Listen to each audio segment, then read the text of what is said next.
అక్రమ కేసులకు వైసీపీ కార్యకర్తలు భయపడరన్నారు మాజీ మంత్రి పేర్ని నాని.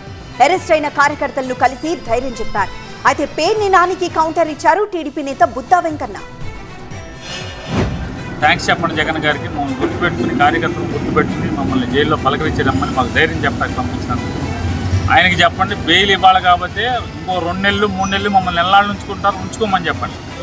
బయటకు వచ్చాక జెండా వైఎస్ఆర్ కాంగ్రెస్ పార్టీ జెండా మోసేవాళ్ళని తప్పితే పొరపాటును కూడా దడిచింట్లో పడుకునే రకం కాదు మేమని చెప్పని లోపల ఉన్న ముద్దాయిలందరి మాటగా మమ్మల్ని కలిసి మాట చెప్తున్నారు. పేరునాని నిన్న వంశీ అనుచరులను అరెస్ట్ చేస్తే వెళ్ళి పలకరింపు అంట గన్నవరం. దీంట్లో ఏదో వీళ్ళేదో స్వాతంత్ర సమరయోధుల్లాగా ఇతను వెళ్ళి వాళ్ళు పలకరిస్తున్నాడు. అసలు బుద్ధి ఉందా మీకు బుద్ధి జ్ఞానం ఉందా? మళ్ళీ అదేంటంటే తెలుగుదేశం ప్రభుత్వం వచ్చిన తర్వాత ఈ దాడులు ఎక్కువైనాయి, ఇలా అరెస్టులు ఎక్కువైనాయి అన్నాడు.